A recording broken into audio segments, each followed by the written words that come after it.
Red Bull Racing llevará su primer paquete de mejoras a Suzuka con el increíble concepto que muchos denominan Zero Pod, donde veremos por primera vez al RB20 en su máximo esplendor, así convirtiéndose en una amenaza casi inalcanzable para sus rivales. O no, ya que Ferrari contragolpeará adelantando una mejora para no despegarse de Red Bull. Lo que sí sigue siendo una amenaza para la escudería de Milton Keynes es el propio Max Verstappen, que sin pelos en la lengua puso en duda su participación en 2 carreras si la escudería no hacía lo que él quería. Además, Lewis Hamilton habló de que en Mercedes no están para nada contentos con su decisión de ir a Ferrari. Y hablando de las flechas plateadas, Toto Wolff planea robar figuras clave de Red Bull como carnada para llevar a Max a Berkeley. En este video te contamos todos los detalles. Comenzamos.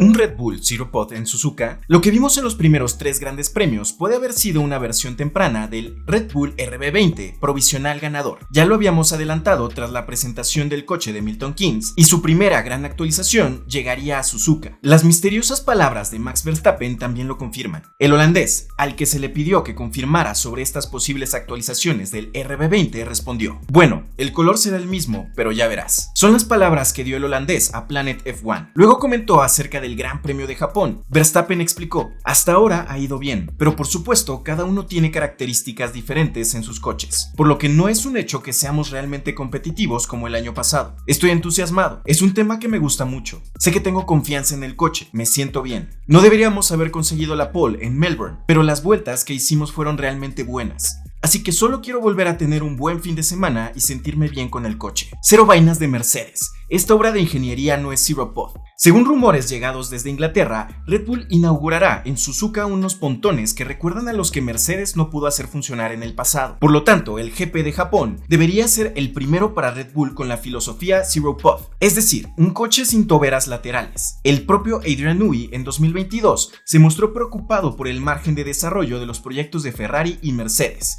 que luego en distintos momentos renunciaron a sus proyectos iniciales. Estos proyectos que Newey ahora intenta hacer funcionar serían su enésima victoria. Ahora te explicamos qué podría ser afectado por el primer gran paquete de mejoras que implementará Red Bull en el Gran Premio de Japón, y lo más notorio sería el trabajo sobre los side pods, más otros tantos cambios dentro del capó motor. El concepto Zero Pod presentado por Mercedes la temporada 2022 realmente se trataba de un monoplaza sin pontones o side pods, que lo llevaron a una de sus más marcadas debacles. En el caso del RB20, el concepto es totalmente diferente. Ya Newey declaraba desde septiembre del año pasado el por qué ellos no habían optado por el concepto Zero Pod, como lo publicaba Fórmula Nitro. Desde la apariencia del concepto Zero Pod, es posible que Newey notara que el diseño tendría problemas, y eso se vio reflejado ampliamente en la pista, ya que aparte de presentar una tendencia alarmante al proposing, que incluso lastimaba a sus pilotos al finalizar las carreras, también los metía en problemas con los baches, bordillos y mucho más con la estabilidad del monoplaza en curva ante el aire sucio de otros monoplazas. Christian Horner declaraba a finales del 2023 que le sorprendía que Mercedes regresara para la temporada 2023 con un diseño que había fracasado rotundamente la temporada anterior, como lo leímos en el portal Motorsports el año pasado. ¿Qué lógica le encontraríamos ahora que Red Bull apostase por un concepto igual? Ninguna. La explicación es que en realidad no se trata de un concepto Zero Pod. Podemos apreciar unos pontones reducidos al mínimo, pero no inexistentes. Sí, hay elementos parecidos al W14, pero los podemos encontrar en la parte baja de la chimenea y en la aleta, pero ciertamente no en el pontón mismo. Pero primero tenemos que entender cuál es la función de los sidepods o pontones. Lo primero es representar un canal de redireccionamiento del aire, de ahí el que tenga tomas superiores. Lo segundo es alojar los radiadores de refrigeración que benefician el paso del aire por el interior de la estructura. Tercero, sirven para redireccionar el flujo del aire y gases para que sea aprovechado por estructuras más atrasadas como el alerón trasero y los escapes. También podemos citar la función de protección para el piloto por la absorción de impactos que pueden representar, pero una de las funciones más importantes las da la superficie superior del pontón. Observemos que en todos los monoplazas con pontones, dicha superficie tiene una inclinación o forma decreciente conforme se recorre hacia la parte trasera. Esto genera una redistribución de aire, generando una zona de baja presión, a la inversa de cómo lo plantean las alas de los aviones, que en su caso es despegar del suelo, y para un monoplaza es mantenerse pegado a él. Mercedes intentó con su concepto solucionar la necesidad utilidad de este efecto con dos alerones o aletines laterales a los lados del cockpit, pero la superficie que se necesita para lograrlo debe ser mayor, y en el W13 era inexistente, por lo que la mayor sujeción al suelo debía venir del suelo, por lo que esto haría que efectos adversos como el propoising se incrementaran. Aparte de no existir esta superficie en el W13, al verse impactado el monoplaza por corrientes de aire laterales o incluso el aire sucio de otros monoplazas desde el piso hasta la parte superior del capo motor, redireccionaba el aire hacia arriba. Esto empujaría lateralmente al monoplaza. Esto lo entiende perfectamente Nui, que apuesta por un monoplaza más esbelto al reducir el pontón a su máxima expresión, pero sin desaparecer la superficie superior del mismo, reposicionando los radiadores de manera vertical a los lados del cockpit para poder hacer mucho más ancho y marcado el canal existente entre la parte baja del pontón y el dashboard y el piso del monoplaza. Analizándolo de esta manera, tiene todo el sentido el que al reducir la capacidad de desplazamiento del aire del pontón, ahora se usen las toberas laterales del capo motor, que redireccionan el aire de la misma manera que lo haría el pontón mismo hacia el alerón trasero y los difusores. También, de ser impactado el monoplaza por corrientes de aire laterales o aire sucio, el canal inferior del pontón, en vez de ofrecer una escapatoria hacia arriba del monoplaza, como lo hacía el W13, lo atrapa y lo redirecciona para magnificar el efecto suelo. De esta manera vemos que escuderías como Ferrari, Aston Martin y Mercedes, al presentar modificaciones relativamente sustentadas en el RB19, Red Bull les da la vuelta al presentar ahora una redistribución de toberas y flujo de aire, pero sin perder aerodinamismo, marcándoles de nuevo la tendencia. Nui lo ha vuelto a hacer.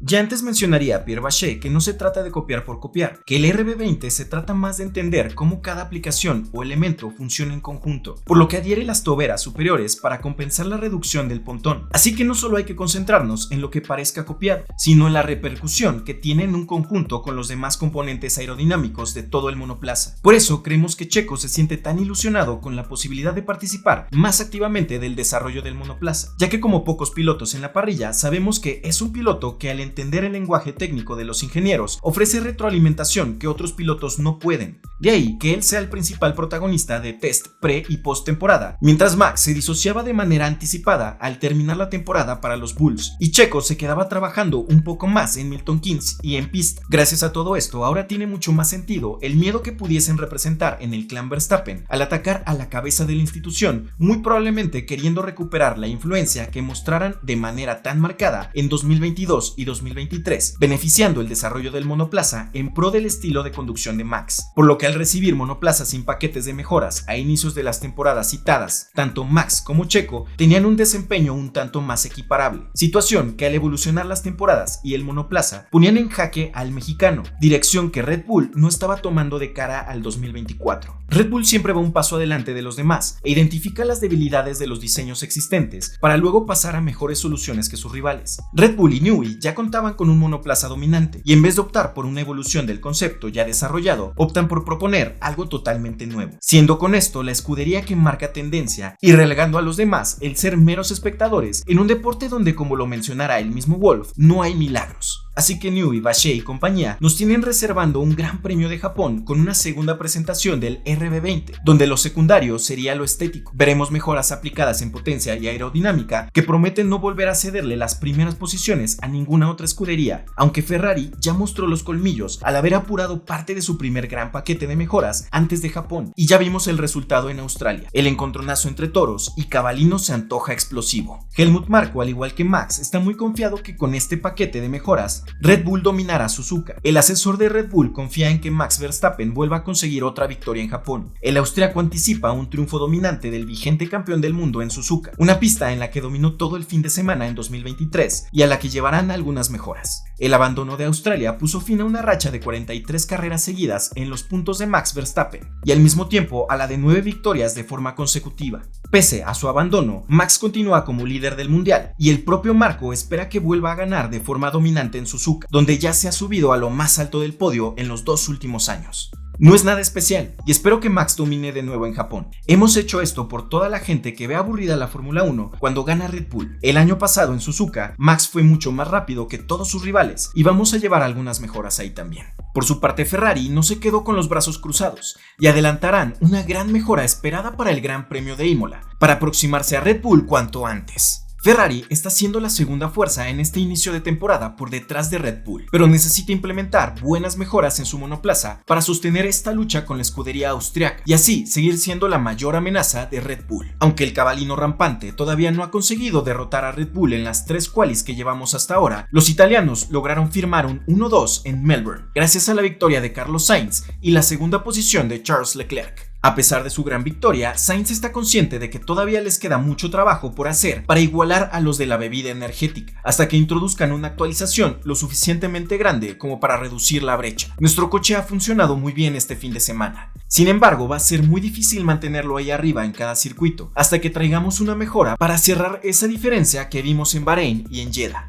No obstante, en Australia, desde la primera vuelta se sintió como un coche ganador, y aunque Red Bull también era rápido y consiguió la pole, este tiempo no estaba fuera de nuestro alcance, indicó el madrileño. Por esta razón, Ferrari va a introducir mejoras lo más pronto posible. Para el Gran Premio de Imola se espera que la escudería del cabalino rampante introduzca una gran actualización, y para Suzuka este fin de semana solo habrá un pequeño desarrollo aerodinámico, pero los italianos están tratando de llevarlo todo lo antes posible para poder competir con Red Bull. Aunque no se puede saber si Sainz hubiese ganado en Albert Park sin el abandono de Verstappen, el desempeño de los de Maranello durante todo el fin de semana fue muy adelantador y es un indicador muy claro de que puede que este año haya más batalla. El piloto español cree que si el tricampeón del mundo no hubiese tenido ese problema en su RB20, podría haberle dado caza de todas maneras. Sentí que podía seguirle en la primera vuelta e intentar coger el DRS, solo para asegurarme. El DRS aquí es muy potente. Luego perdió el coche en la tercera curva y tuve la oportunidad de acercarme y adelantarle. Y entonces, en cuanto estuvo atrás, creo que empezó a tener problemas de frenos.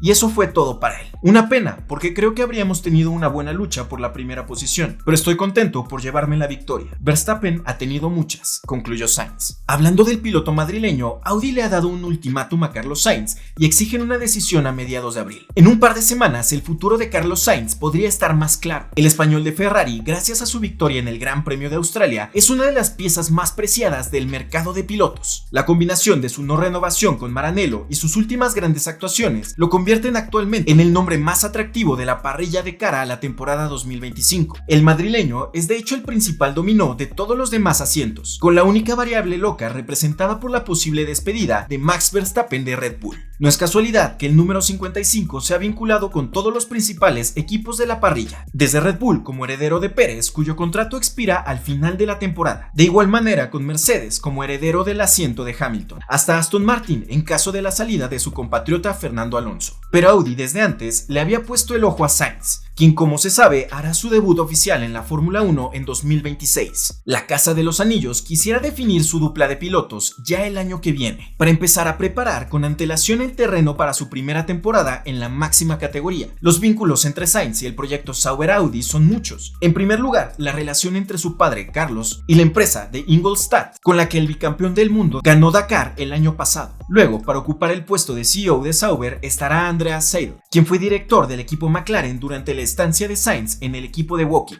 El propio Seidl estaría muy interesado en hacerse con los servicios de Sainz de cara a 2025. El técnico alemán, sin embargo, según medios de su país, tendría prisa por definir el futuro del equipo a nivel de alineación y se habría fijado como fecha límite para mediados de abril, en el que Sainz deberá decidir si entra o sale del proyecto. Seidl quiere certezas en la fase de planificación, subraya el periódico Bild. El sitio de Automotor und Sport también indicó que Hinwil espera una respuesta de Sainz dentro de 2 semanas. Junto al actual abanderado de Ferrari, a Audi le gustaría colocar al alemán Nico Hülkenberg, cuyo contrato expira a finales de 2024 con Haas. Si el proyecto de Audi no convence al español, que probablemente necesitará algunas temporadas para tener éxito, aún podrá mirar hacia otra parte, confiando en encontrar todavía numerosas puertas abiertas en los equipos de primer nivel. En otras noticias, Max Verstappen amenazó a Red Bull Racing y logró su cometido. Al comienzo del fin de semana en Jeddah, Raymond Vermeulen informó a Horner que Verstappen no correría 2 semanas después de Melbourne si Marco era suspendido. La discusión se habría producido incluso antes de las declaraciones públicas de Marco a la prensa. El clan Verstappen no fanfarroneaba y Horner se dio cuenta de que había exagerado y llamó a Yubidia presa del pánico. el accionista mayoritario se puso en contacto con Minslav, presente en el paddock árabe, ordenándole retirar la carta y reintegrar a Marco. Amigos míos, esto sin duda es una actitud que ninguna escudería debería de soportar de ninguno de sus pilotos, ya que siempre debería anteponerse el equipo a los intereses personales, y por esta razón, Horner ahora se encuentra buscando traer a Red Bull a alguien que pueda ofrecer lo mismo que Max, y como lo mencionó en su nota al medio motorsport.com, el jefe del equipo de Red Bull, Christian Horner, siempre ha sido un gran fan de Alonso. Y ahora, este medio afirma haberse enterado de que aparentemente ya hay grandes intenciones en el fondo de meter a Fernando Alonso en el asiento de un Red Bull el año que viene, para tener otro piloto fuerte si Max Verstappen deja el equipo. ¿Ustedes qué opinan de estas actitudes de Max? ¿Serán capaces de sacarlo de la escudería de la bebida energética? Mercedes quiere a Verstappen como sustituto de Lewis Hamilton a toda costa, tanto que los de Toto Wolff quieren en su escudería a Pierre Vacher, mano derecha de Adrian Newey, para tratar de convencer al neerlandés de que su futuro debe ser con Mercedes. SoyMotor.com afirma que el deseo de Wolff es tanto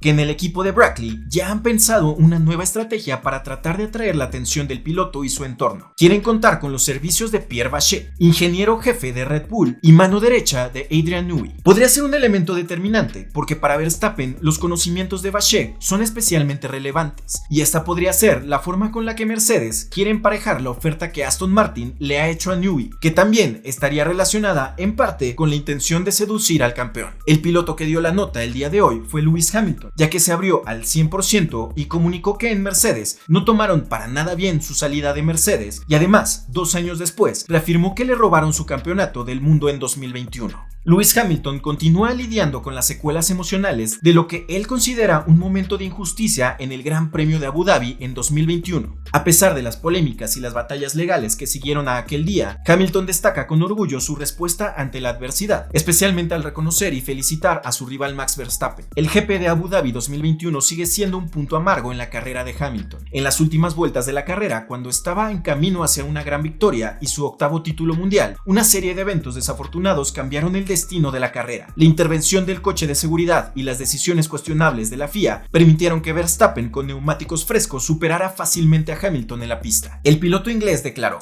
"Me robaron, obviamente, pero lo que me llevé de ese momento fue la presencia de mi padre, quien siempre me enseñó a mantener la cabeza alta incluso en los momentos más difíciles". La experiencia, según Hamilton, fue un momento decisivo en su vida, donde se vio obligado a enfrentar sus propias emociones y afrontar la adversidad con determinación. Aunque Hamilton aún siente el peso de aquel día en Abu Dhabi, ha llegado a un punto de paz consigo mismo. Mientras observa imágenes de la carrera, aún puede sentir la intensidad del momento, pero se consuela al saber que ha enfrentado la adversidad con integridad y dignidad. Para él, aquel día puede haber sido una derrota en la pista, pero también fue un momento de crecimiento personal y fortaleza. Además, el piloto inglés comentó que está claro que Mercedes se tomó mal la repentina decisión de salir. Las palabras de Hamilton fueron las siguientes: "Fue probablemente el periodo más emocionante de mi vida. Nunca comencé un año pensando en el siguiente. Siempre me han preguntado dónde me veo dentro de 5 años, pero nunca había tenido un horizonte tan amplio. Ahora, sin embargo, estoy en condiciones de trazar un mapa para mirar un poco más allá. Veo cosas realmente interesantes en los próximos años". El siguiente año se vestirá de rojo para perseguir su 8º título, un sueño que probablemente ya no podrá alcanzar en Mercedes, teniendo en cuenta cómo cometieron un error con el 3er coche consecutivo en Brackley. Pero Hamilton quiere terminar su experiencia en Mercedes de la mejor manera posible. Honestamente, dejé claras todas mis intenciones. Quiero ganar el campeonato del mundo y batir récords, y por eso he elegido otros proyectos para el futuro. ¿Cómo los involucramos en este camino para dejarnos de manera positiva? Por supuesto, algunos tomaron muy bien la noticia, otros no tanto, pero mi enfoque sigue siendo el mismo hasta el final. No me dejo distraer por lo que sucede después. Lo pensaré el año que viene. Si te gustó el video, suscríbete al canal y activa las notificaciones para estar enterado de lo más relevante en el mundo de la Fórmula 1. No te dejamos de recomendar el documento de Checo Pérez más completo que hay en internet. Sin más que decir, gracias por tu atención y buena carrera.